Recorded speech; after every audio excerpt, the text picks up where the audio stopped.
pasado hacia los pulmones para realizar la hematosis. Y aquí está la descripción de la circulación mayor, que es la zona roja. ¿Okay? Una vez que hay la hematosis, hay oxigenación, ¿okay? Aporta el oxígeno al glóbulo rojo, entonces esa sangre a través del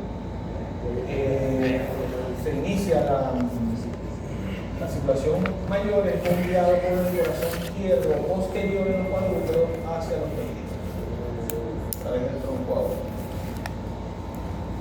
Y aquí está la descripción del funcionamiento de las válvulas, las fases sistólica y diastólica. Quienes abren, quienes cierran, ya ustedes están diestros en esto porque van presentando el examen donde se evaluó esta situación.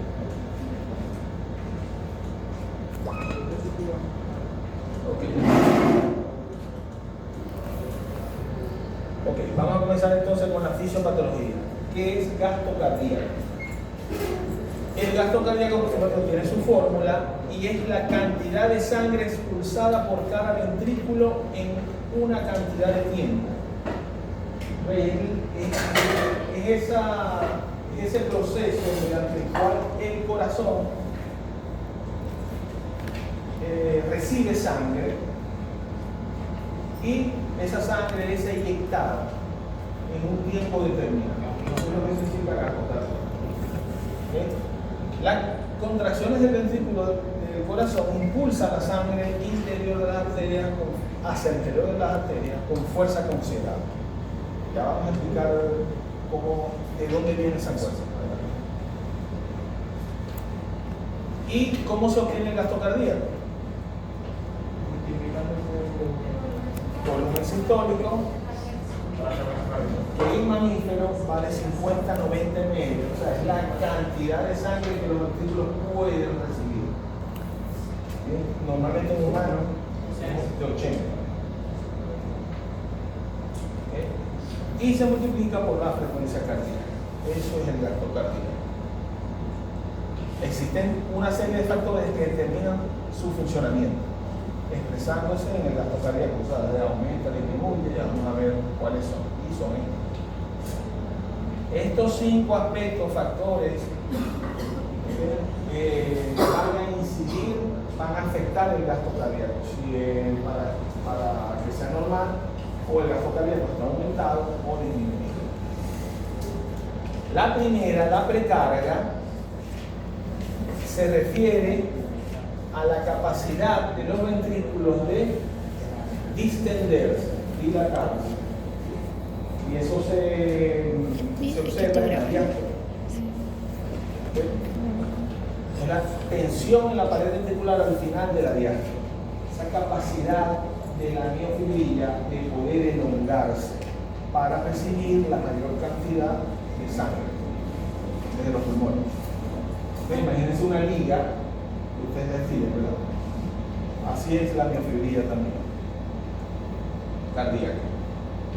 La distensión de la fibra muscular al final de la diástole depende del volumen sistólico, afectando la función ventricular, según la ley de Frank-Starling. Es decir, que mientras más se estire esa miofibrila cardíaca, ¿qué va a ocurrir? Mayor con la eyección va a haber mayor contracción, va a haber directamente por dentro de la vegetal. Mientras más estiramiento, más fuerza de contracción va a suceder. Y es lo que dice. ¿Okay? Mientras mayor sea la elongación de la fibra miocárdica, al final de la diástole mayor será la fuerza de contracción. Entonces, bueno, tenemos esta gráfica donde esta línea negra, que de verdad es azul, pero bueno, aquí en la proyección se ve negra, es lo normal. ¿Okay? Mientras mayor volumen entre a los ventrículos, mayor presión va a haber, mayor elongación va a haber, distensión de la fibra miocárdica y por supuesto va a haber mayor contracción. Ocurren enfermedades como la insuficiencia cardíaca que disminuyen el volumen sistólico. ¿Okay? O también pueden afectar la capacidad de elongación de la fibra miocardia. Por lo tanto, va a ejercer un efecto negativo sobre la eyección de la sangre y va a ser menor. Entonces, claro, cuando colocamos tratamiento que ayudamos al corazón a poder elongarse y contraerse, entonces aumentamos un poco ese volumen sistólico. Vamos ahora con la poscarga. La poscarga son todas aquellas fuerzas que se oponen a la eyección. ¿Qué se pueden imaginar ustedes? Las válvulas. Una afección valvular se va a oponer exactamente. El corazón se puede distender bien y puede tener fuerza para contraerse, pero si las válvulas están que no quieren abrirse, entonces va a haber problemas. Eso es un obstáculo. ¿Qué otro obstáculo? ¿Se pueden imaginar ustedes que puede haber? El volumen sistólico. Cuando hay arteria, cuando hay la arteria tan cerrada por...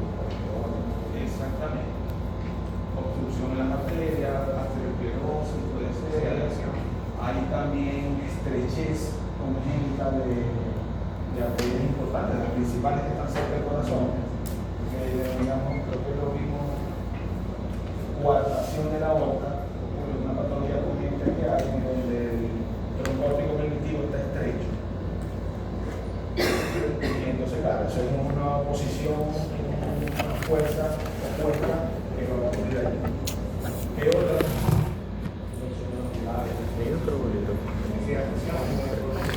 Entonces, fíjense que son causas que están después del corazón, que van a impedir la capacidad de eyección de la sangre. Esa es la poscarga. Yo no sé si eso sirve. Una lesión en la pared ocular de la aorta. Sí, puede estar. Sí, puede ser. Entonces eso lo dice aquí, incluye a todas las fuerzas que se oponen a la eyección ventricular, como presión aórtica. El ventrículo tiene mayor dificultad para contraerse frente a una alta presión aórtica, ejemplo, un prolapso valvular de la válvula aórtica. Bien, y viceversa. Diámetro y grosor de la pared ventricular, resistencia vascular ventricular. Vamos a explicarle esto. Lo normal es esta área, miren. Esta línea negra sube aquí y se pone aquí y este es el resultado. ¿Okay? ¿Qué significa esto? Esta línea, como su nombre lo indica, es la precarga, es decir, la capacidad de la fibra miocárdica de extenderse para poder eyectar la sangre. ¿Okay? Aquí está normal. ¿Okay? Aquí vamos a poner problemas por la poscarga. Entonces, miren, de 80 ml que hay en el compartimiento ventricular, mira hasta dónde sube, hasta 160. Es decir, los ventrículos se distienden para poder recibir el doble de lo que tenían. ¿Comprenden eso? Esa es la precarga. Recibe 80 ml más para completar 160 al final de la diástole. Y ahora va a proceder a contraerse y a eyectar esa sangre, que en situaciones normales se contrae fuertemente y eyecta todo lo que recibió, 80. No. Ah, No llega todo, siempre queda el volumen histórico. Sí, pero llegó a 180, pero bajó de 80. llegó a 160 al final de la diástole y al final de la sístole volvió a su normalidad, 80. El que queda. ¿Ah? El que queda. Sí, siempre va a quedar sangre en los ventrículos. ¿Okay? Bien. Ahora, con una poscarga disminuida, es decir, no hay fuerzas opuestas, ni siquiera las normales que hay. ¿Cuáles serían las fuerzas contrarias a la eyección normalita? Bueno, el lumen de las válvulas, eso es normal, o sea, corazón tiene que contraerse fuertemente para poder sacar la sangre por esos agujeros, ¿okay? Por la aorta y por la pulmonar. Eso es normal. Y el diámetro arterial también es una fuerza contraria, normal. ¿Ok? Normal. Imagínense que haya dilatación de la arteria o elongación del orificio valvular. ¿Qué va a pasar? Que va a haber mayor eyección de sangre, mayor cantidad. Entonces, lo que debía quedar en 80, que va a quedar menos. Porque no hay fuerza que se oponga a la recarga.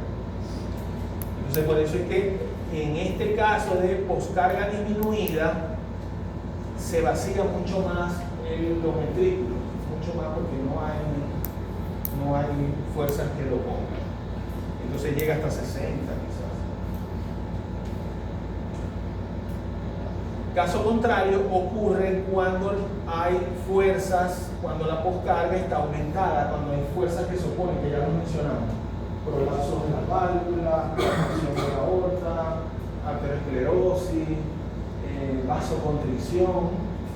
En los hipertensos, como yo, hay una propiedad que el sistema renina-angiotensina-aldosterona, ahorita lo vamos a ver, producto de aumentada síntesis y secreción de angiotensina 2.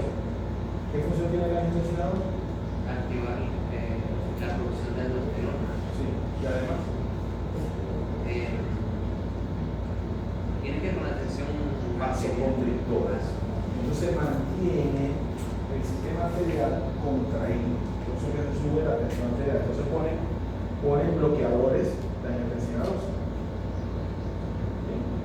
Con los sartán potásicos, los valsartán, son bloqueadores de angiotensina 2 para poder relajar los vasos sanguíneos. Entonces esto puede ser una causa.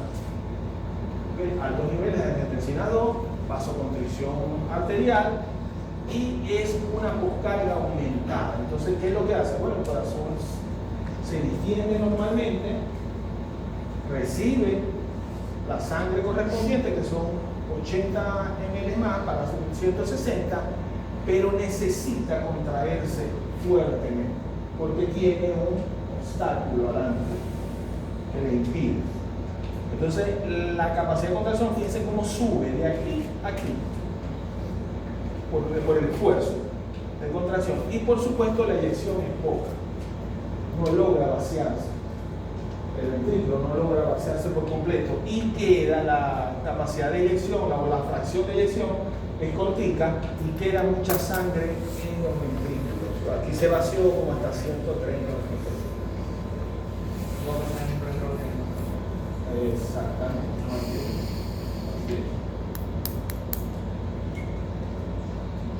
Este es el tercer determinante de gasto cardíaco, tiene que ver con la fibra miocárdica, inotropismo, contractibilidad.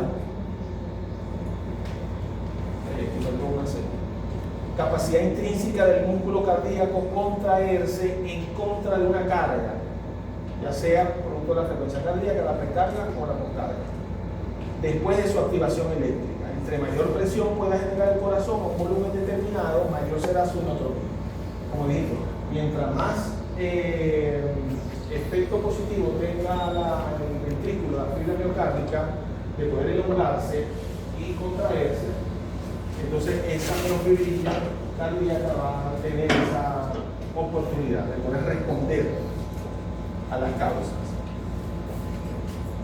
Y este determinante depende, o sea, su función adecuada va a depender de la integridad de la fibra miocárdica. Es decir, que cualquier patología que le ocurra a la fibra miocárdica va a afectar este determinante. Y del calcio, por supuesto, porque para que se contraiga cualquier musculatura en el cuerpo necesita calcio para poder contraerse. Entre más calcio disponible, mejor la calidad de contracción y viceversa. El cuarto determinante es la frecuencia cardíaca, que es parte de la fórmula de gasto cardíaco. ¿Okay?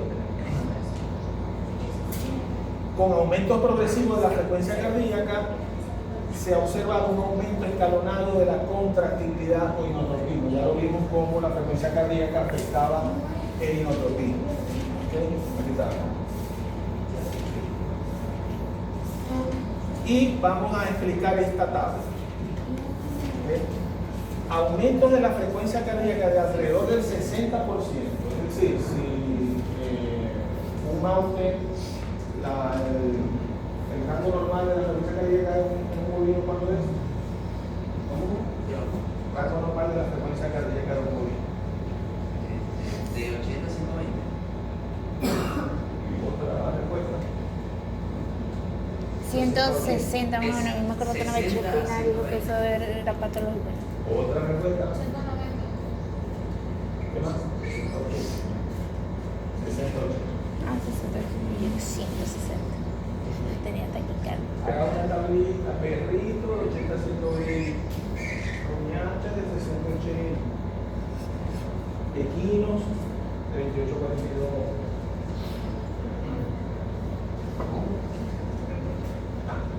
28 42. 28 a 42. Equinos. ¿Más seguro? Porque están tranquilos, se lo voy a poner. Reposado, no, te lo doy al principio del semestre.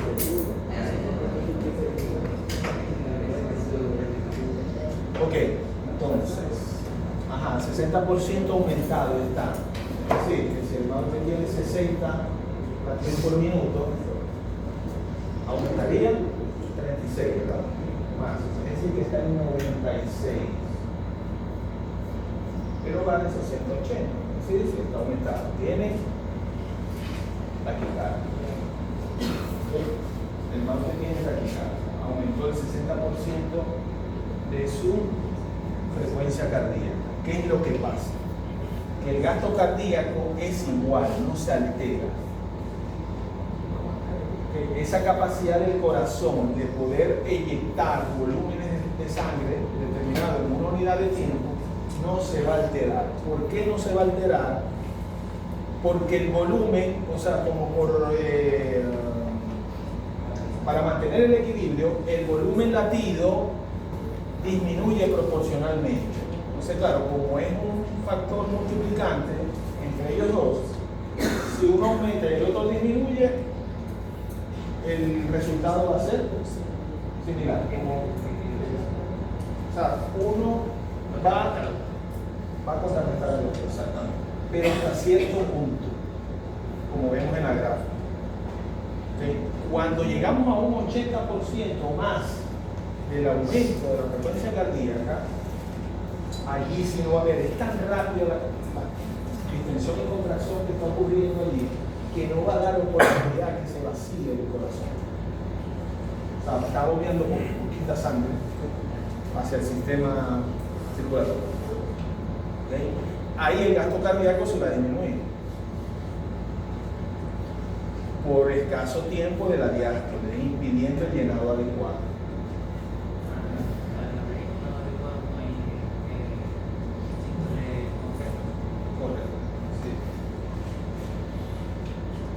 La disminución de la frecuencia cardíaca, este es el lado contrario, es bradicardia. Bien, cuando disminuye un 40%, el gasto cardíaco también cae. Es decir, del 40% hacia abajo, en bradicardia ocurre lo mismo que ocurre cuando hay taquicardia, o sea, elevada, bastante elevada. Es que el gasto cardíaco cae por el piso y no va a haber, la precarga no puede aumentar, o sea, la capacidad de distensión de la fibra no ocurre, ¿okay? Porque no hay fuerza de distensión y contracción por la bradicardia, y eso ocurre, por ejemplo, cuando hay rigidez del pericardio, inflamación del pericardio.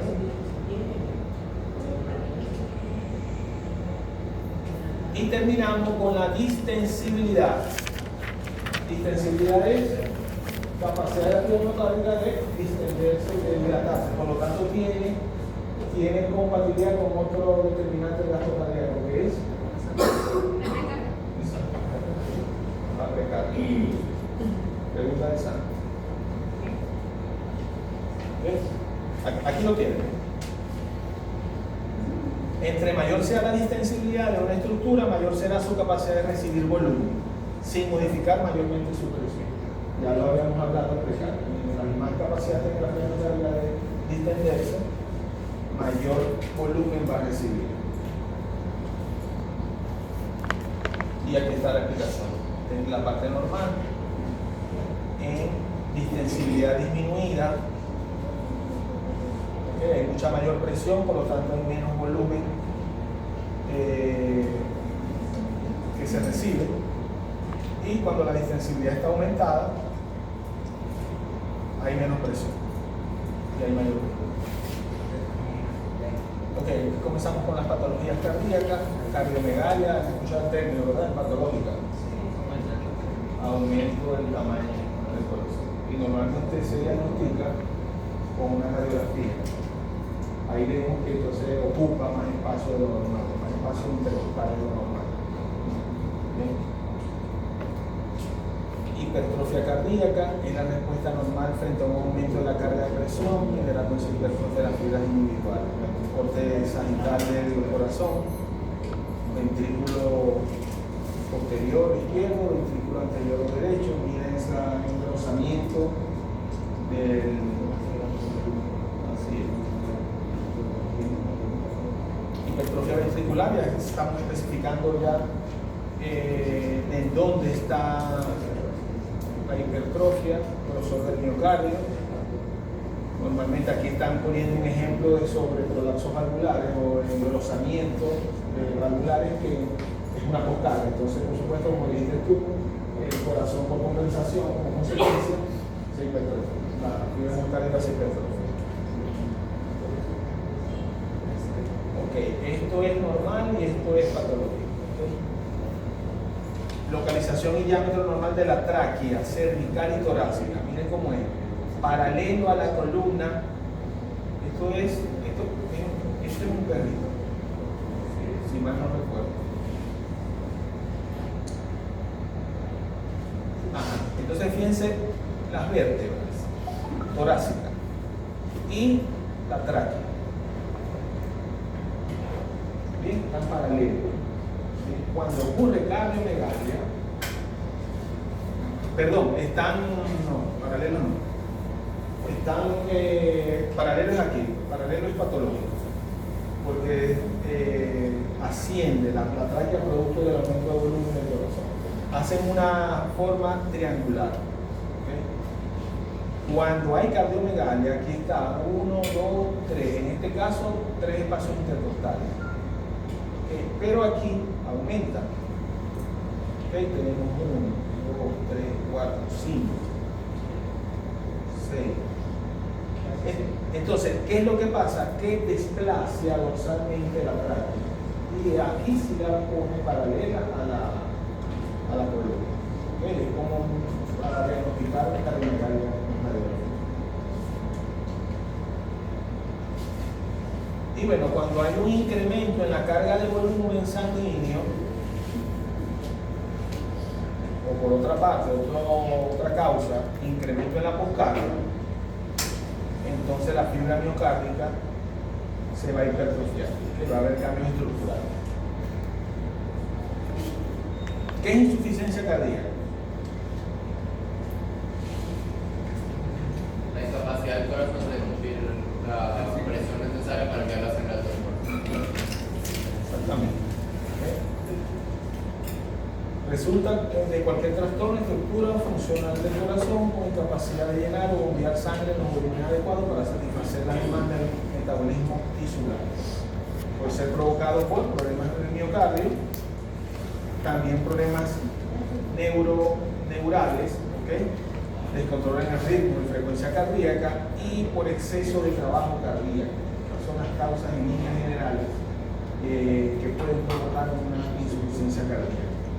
Ya vamos a ver más detalles, porque de insuficiencia cardíaca está la aguda, está la crónica, está la izquierda, está la derecha, que tienen sus causas particulares. Pero estas, en líneas generales, son las causas de una insuficiencia cardíaca.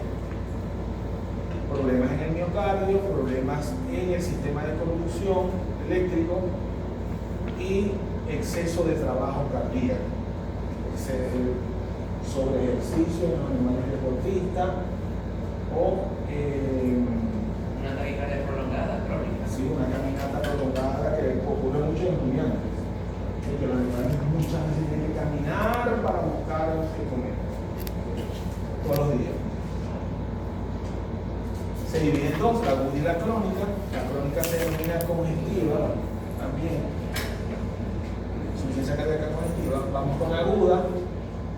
La sobrecarga y el deterioro de la función cardíaca se producen en forma súbita, es decir, el factor causal de repente ocasiona el problema cardíaco. Hay pérdida importante de masa miocárdica, como por ejemplo un infarto, o rupturas de las cuerdas tendinosas valvulares. No existe el tiempo necesario para que se desarrolle una hipertrofia cardíaca compensatoria y se caracteriza por un gasto cardíaco insuficiente, el gran predominio de los mecanismos adrenérgicos, taquicardia, vasoconstricción periférica. Tiende a su progresión con muerte del paciente. Este es el dibujo que refleja un infarto al miocardio. Esta es su fisiopatología. Iniciamos con la causa, que es un daño grave al miocardio súbito, la fisiopatología de la insuficiencia cardíaca aguda. En pendientes en los exámenes, si se le llega a preguntar verdadero y falso o respuesta corta, fíjense que qué tipo de insuficiencia cardíaca se les está preguntando para la respuesta. Si es aguda, si es crónica, si es derecha, izquierda, porque cada una tiene su proceso fisiopatológico. Este daño grave al miocardio, que está aquí, genera un gasto cardíaco insuficiente. A su vez, ese gasto cardíaco insuficiente va a provocar una circulación periférica insuficiente, es decir, el bombeo está afectado. Los volúmenes de sangre inyectados por el corazón han disminuido y por lo tanto la circulación disminuido también hacia los tejidos. Que hay una hipotensión arterial que a nivel renal ocasiona alteraciones, como el equilibrio ácido-base. No va a tener la capacidad del riñón de poder eliminar los metabolitos nitrogenados, acumulándolos y aumentando, disminuyendo el pH, que es provocando acidosis metabólica. Hay desequilibrio ácido-base, hay retención de nitrógeno y retención de agua. Claro, ahí ya vamos a hablar sobre los mecanismos compensatorios. Son tres. Eso se va a activar. Pero ya ustedes saben, como hemos hablado al principio de esta unidad curricular, que todos procesos de compensación acarrean problemas mientras están corrigiendo los eventos alterados. Por lo tanto, estas situaciones deben durar poco tiempo. Si duran mucho tiempo, los procesos compensatorios van a agravar la situación patológica. Acidosis metabólica, a su vez la presión de llenado ventricular izquierdo está elevada y hay congestión pulmonar. ¿Por qué está elevada? Porque se comienza a ejercer un problema retrógrado. Como la sangre no está eyectándose con fuerza, con el volumen determinado por el problema cardíaco intrínseco, entonces la sangre que viene del sistema venoso, oxigenada o no oxigenada, se está acumulando, y va a ocurrir problemas pulmonares.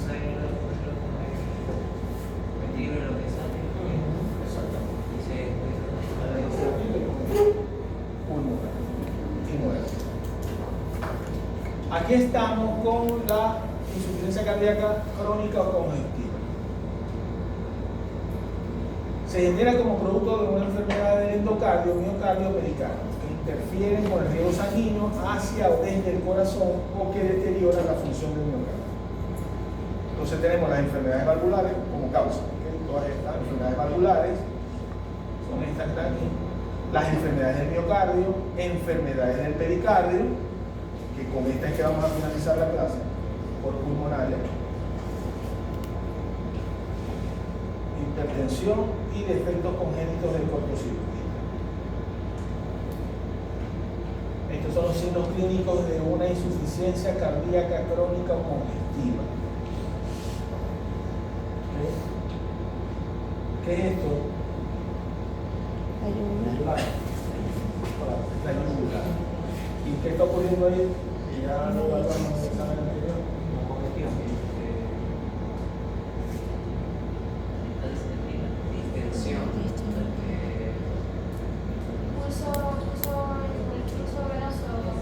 positivo. Exactamente. Ese pulso venoso está positivo, exageradamente positivo, porque llega hasta el cráneo. Ahora mismo, ¿okay? Hablamos que el pulso venoso negativo es que ese flujo retrógrado no supere el tercio inferior del cuello. No, aquí está todo. ¿Okay? Todo. Entonces hay congestión venosa generalizada. ¿Okay? De los 4 aspectos a la infección del sistema cardiovascular, 2 están afectados, que es el pulso venoso y la distensión venosa. Exacto. Hay edema en la insuficiencia del lado derecho. ¿Okay? Edema. Inclusive puede llegar hasta anasarca, que es un edema generalizado. Todo el paciente está edematizado, todo. Hay congestión pulmonar, dificultad respiratoria en la insuficiencia del lado izquierdo. Fíjense que aquí, dependiendo de dónde se esté dando la insuficiencia crónica, si es del lado izquierdo o del lado derecho, cada sintomatología. ¿Okay? Los edemas se dan en la insuficiencia del lado derecho, ya lo vamos a ver más adelante en cada tipo de insuficiencia. Y los problemas respiratorios se van a dar del lado izquierdo. Aquí está un caballito, ¿verdad? Y este caballito ahí está manifestando un problema clínico, visual, ¿okay? Que tiene hipertrofia a los músculos intercostales. Bueno, intercostales. ¿Por qué hipertrofiado? Porque está tratando de respirar. Tiene un problema respiratorio severo. ¿Okay? Está tratando de alinear las vías respiratorias, por eso es que baja el cuello y la cabeza, y por supuesto en los caballos dilata los boreales también. Que es lo que se llama línea del huélfago en español,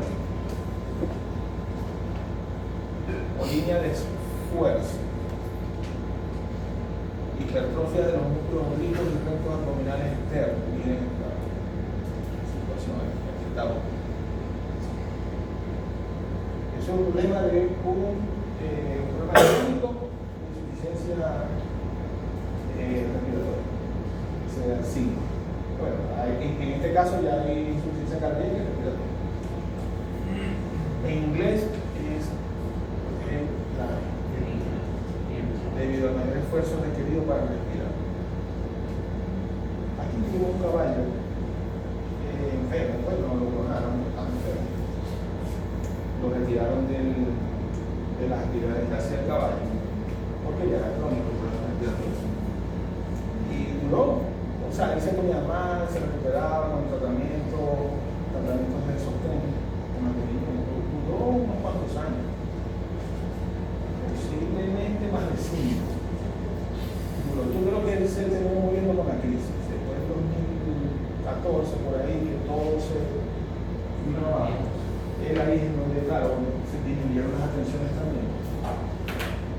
Y si no bajaba el colegio. Nos servía muchísimo para la docencia porque tenía problemas respiratorios, tenía soplo.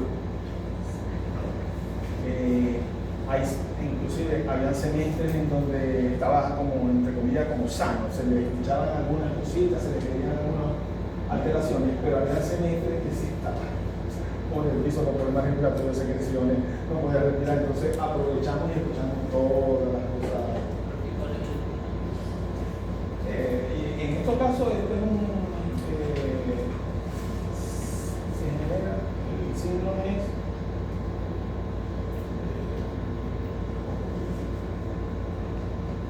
creo que yo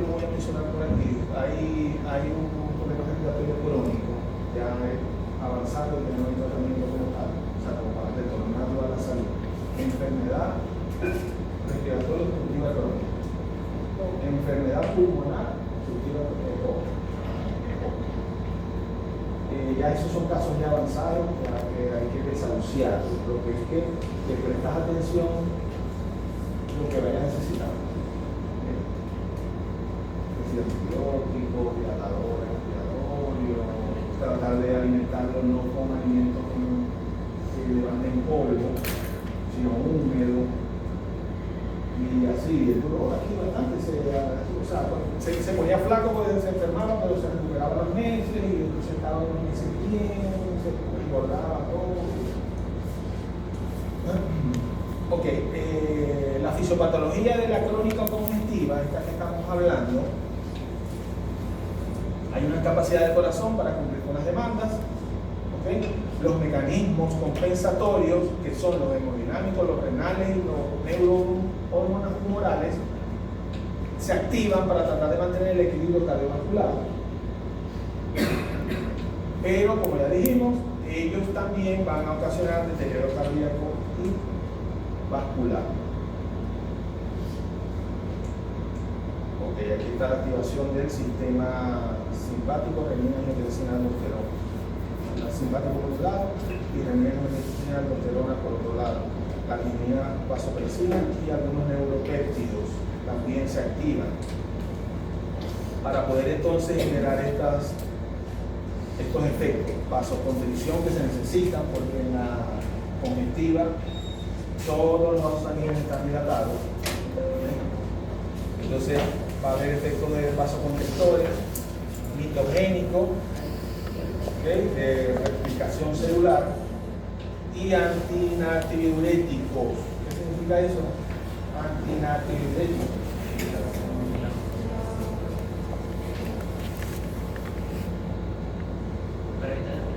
Favorece la absorción de sodio en los túbulos. Favorecer la absorción e impedir la excreción. Impedir la excreción de sodio, ese es absorbe. ¿Okay? Por este sistema. Y bueno, volvemos a traer la gráfica aquí, mecanismos compensadores del sistema renal, buscando el efecto de la angiotensina 2. La angiotensina 2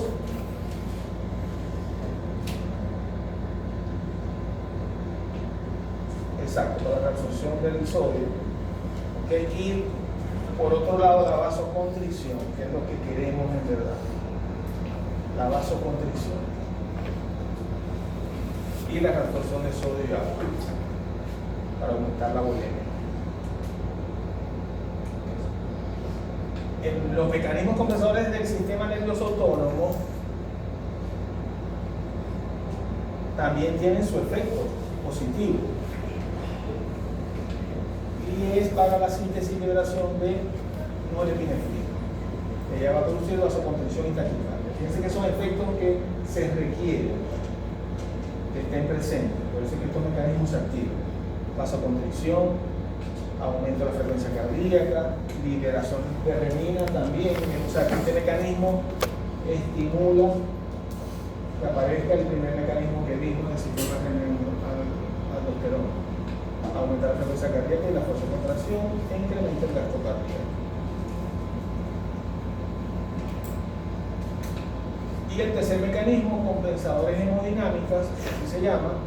Por un lado tenemos las citoquinas, glucosanoides y neurotransmisores y la endotelina 1. Estas citoquinas, factor de necrosis tumoral, interleuquina 1, 6, la serotonina, prostaciclina, bradicininas y trombosano van a aumentar la actividad contraria. Pero también tienen efectos que van en detrimento del paciente. ¿Okay? Estos tres señoritos también producen inapetencia o anorexia y por supuesto caquesia. Al estar disminuido el apetito, no come, no hay apetito, y los animales disminuyen de condición corporal. Y la endotelina 1 se estimula su síntesis y liberación para producir vasoconstricción arterial y venosa.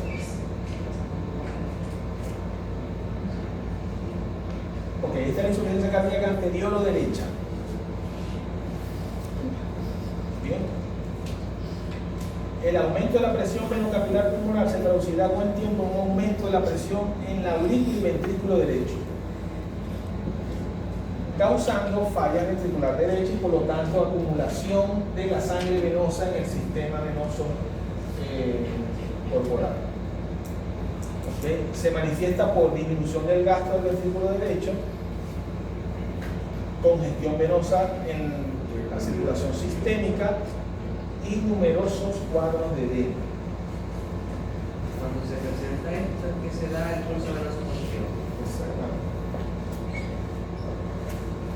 Clínicamente, todo está aumentado de tamaño.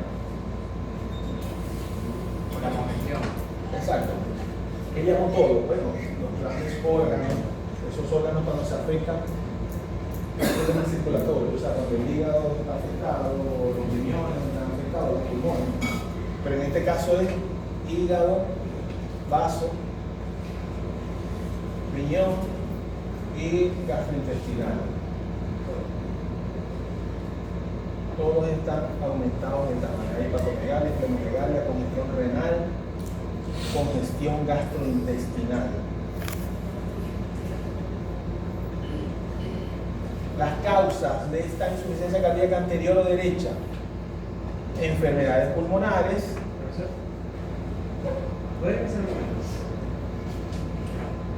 Esa hepatomegalia, esplenomegalia, etcétera, es por la misma congestión. Sí. O sea, no es Sí, por sí. una hipertrofia. No, es por la misma Hiperplasia. Sí, exactamente. Como no hay posibilidad de que esa sangre fluya hacia pulmones y retorne oxigenada y Se haya... almacena. Sí, se almacena. Y edematoso. Edematoso, exactamente. Así es. Y hay edema. O sea, clínicamente vas a ver edema en las zonas de Caribe, lo que llamamos anasarca también, todo está edematizado. Porque aumenta la presión hidrostática también. Sí, exactamente. Bien. Esa clínica lo pueden causar estas causas: enfermedades pulmonares, afección del lecho vascular pulmonar también, ¿okay?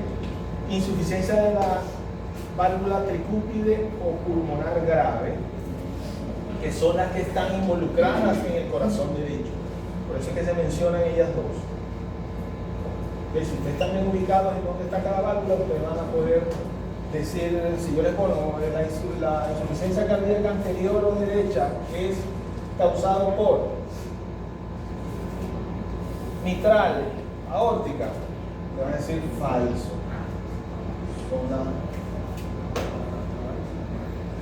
La tricúpide y la pulmonar. Obstrucción a la salida del ventrículo derecho, también es otra causa.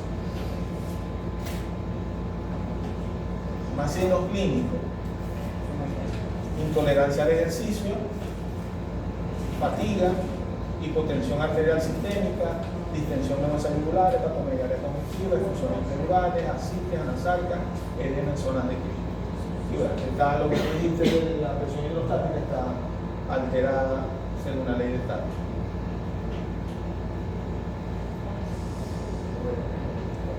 Bien, listo, volvemos a traer a la vaca con pulso venoso positivo grave y ascitis en los perritos. Esta también es otra causa, la virocarditis. Y aquí tenemos la izquierda, posterior. ¿Ven? El ventrículo izquierdo tiene dificultades para expulsar la sangre, lo cual provoca un aumento de la presión interna, dado que el lado izquierdo del corazón bombea sangre proveniente de los pulmones. Cualquier falla en el movimiento anterogrado de la sangre desde el ventrículo izquierdo transmitirá hacia atrás y provocará congestión pulmonar. En la izquierda, los problemas pulmonares son una consecuencia. ¿Ok? Es decir, la insuficiencia cardíaca izquierda va a traer como problema a futuro una enfermedad respiratoria. En cambio, en la derecha, las enfermedades respiratorias son una causa.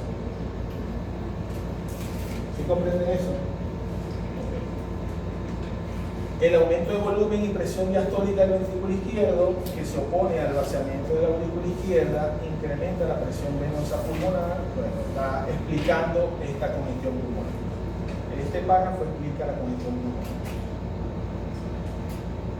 Las causas de la izquierda posterior, cardiopatías isquémicas, ¿ven? Como los infartos, cardiopatías con sobrecarga diastólica, insuficiencia aórtica, insuficiencia mitral o estenosis aórtica. Fíjense que en este caso son las otras dos. Vimos que la derecha era la tricúspide y la pulmonar. Aquí los problemas son aórticos y mitral. Y la hipertensión arterial sistémica. Clínicamente,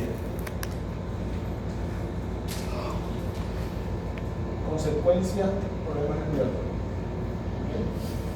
Disnea, postura del disneico, intolerancia al ejercicio. En ambos hay tolerancia al ejercicio, porque no hay hematosis. En ambas, insuficiencias, tanto derecha como izquierda.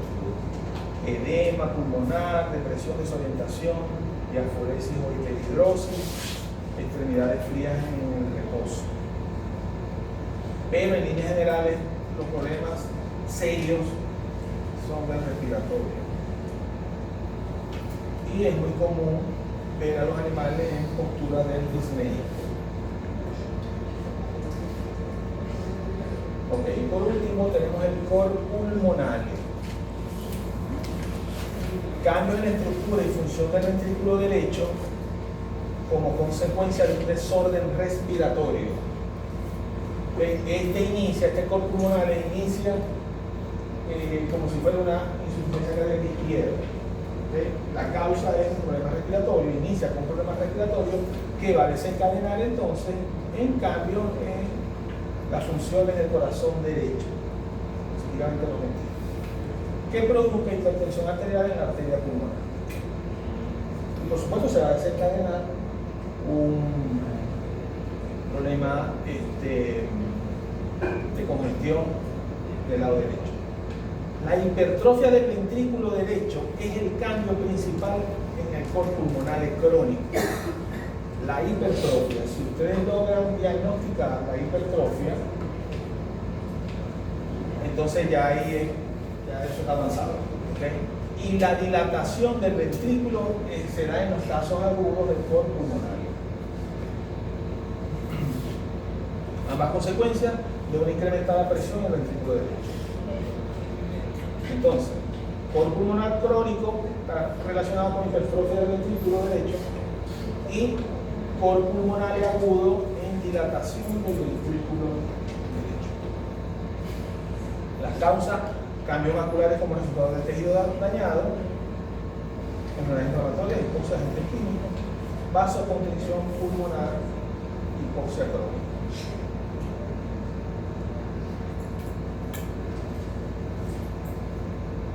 Bueno, y aquí tenemos este perrito. Este no es el perrito, o sea, esto es una foto de referencia. Para mí, para saber que esa raza es esta.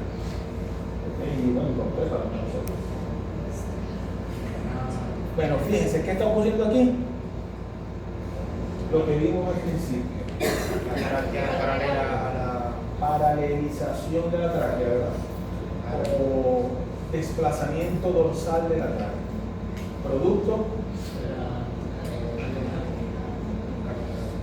de la cardiomegalia, así es.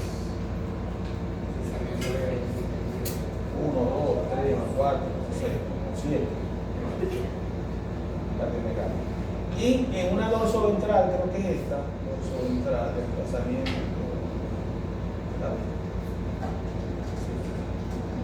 No especifica, pero esta debe ser una dorsoventral o ventrodorsal, no sé.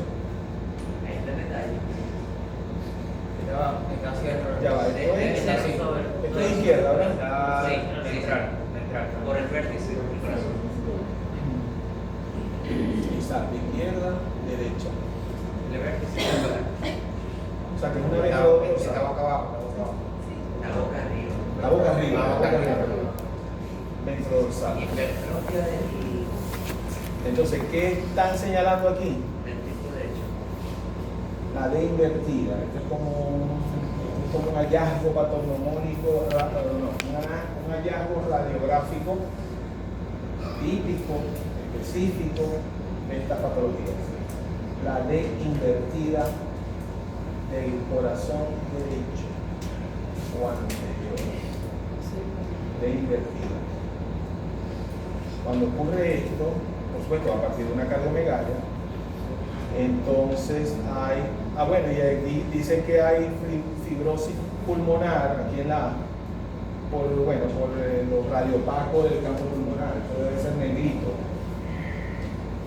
radiolúcido. Los radiolúcidos es negro y radiopaco es blanco en radiografía. Y están los matices, ¿okay? Entre el negro y el blanco. Radiolúcido es Negro. negro.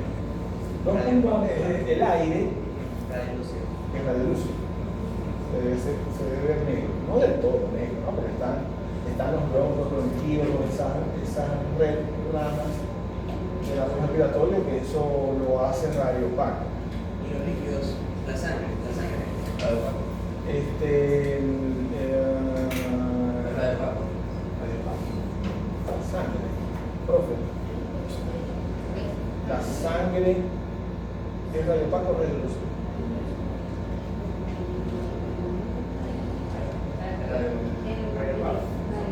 Yo creo que es radiopaco.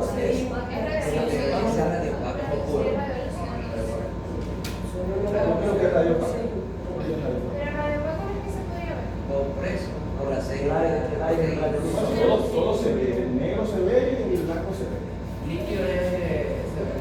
O sea, lo que es radiopaco es denso, Por eso. por ejemplo, hueso, músculo, el hígado es radiopaco, los riñones, Radiopaco. radiopaco, ok, es radiopaco. Bien. Entonces, por eso es que la causa es respiratoria. Si la causa es respiratoria, ¿qué insuficiencia es? ¿Qué tipo de insuficiencia es?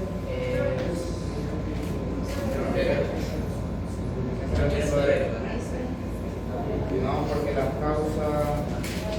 ¿Se refiere a la causa o al grado? Por ejemplo, la causa respiratoria, ¿qué insuficiencia provoca? Derecha. Cuando la causa es respiratoria, Cuando la causa Porque respiratoria la es causa respiratoria es derecha. Cuando la consecuencia respiratoria es izquierda. sí, exacto.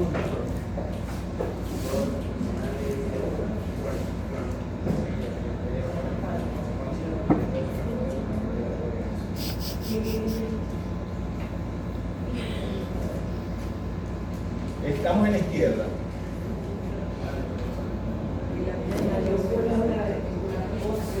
Provocará congestión pulmonar. En la izquierda, o sea, es una consecuencia.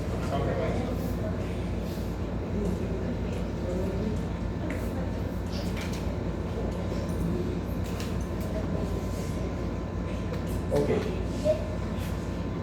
Ajá, ¿se comprendió esto? El col pulmonar Clarísimo. por una causa respiratoria, ¿sí? Hipertensión pulmonar, secundaria a una enfermedad respiratoria. También otra consecuencia del col pulmonar es parasitaria. Entonces, causas de un col pulmonar agudo. Agudo dijimos que está relacionado con Dilatación dilatación de los ventrículos. Dilatación de los ventrículos. Entonces tenemos embolismo pulmonar masivo y linfangitis carcinomatosa. Y del crónico, que está relacionado con una hipertrofia, ¿okay? Enfermedad pulmonar obstructiva crónica, bronquitis crónica, enfisema pulmonar, pérdida de tejido pulmonar por razones traumáticas o quirúrgicas. Entonces, bueno, aquí volvemos a traer a colación la línea del huérfano o línea de esfuerzo. Este es típico de EPOC. Y la fisiopatología, a partir de estos 4 aspectos causales, vasoconstricción pulmonar, cambios anatómicos del vascular pulmonar, hipertensión pulmonar y aumento de la viscosidad de la sangre, van a conllevar un aumento de la presión sanguínea pulmonar y engrosamiento y dilatación del ventrículo derecho, dependiendo si es agudo o crónico.